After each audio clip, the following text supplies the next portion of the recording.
I remember in, 4 different countries as a child and teenager studying maps. And I remember looking at flat maps and globes in different languages, and I very clearly remember, and I did have maps all over the walls of my bedroom when I was a teenager. 3 different houses, 3 different bedrooms, but always maps. And a lot of them were National Geographic maps, supposed to be really good maps. And I very much remember that Morocco used to have a point that almost touched here. So now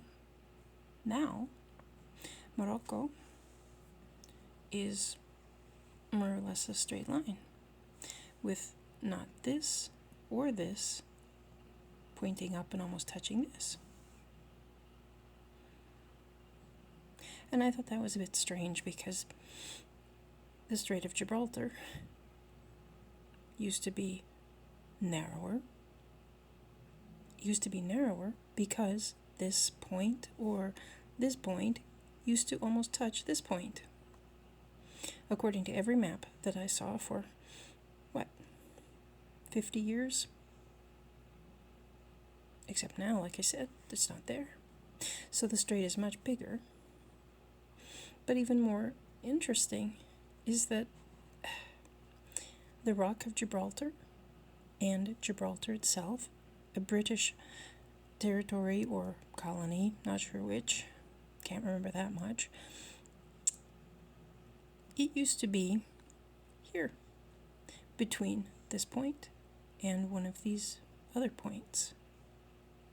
Except the Rock of Gibraltar is not there. Gibraltar is not there.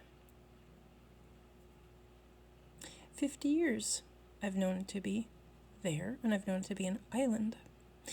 And I've talked to many people who were there years ago. I talked to them. They were there in the 1950s, 1960s, 1970s, 1980s. I even got postcards. It was there. But Gibraltar and the Rock of Gibraltar are not there. They are now over here. And Gibraltar is now part of the mainland. It's not an island. So instead of being here,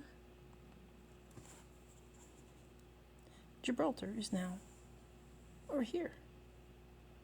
So why not call it the Strait of Tarifa, the Strait of Tangier, the Strait of Ceuta? Why?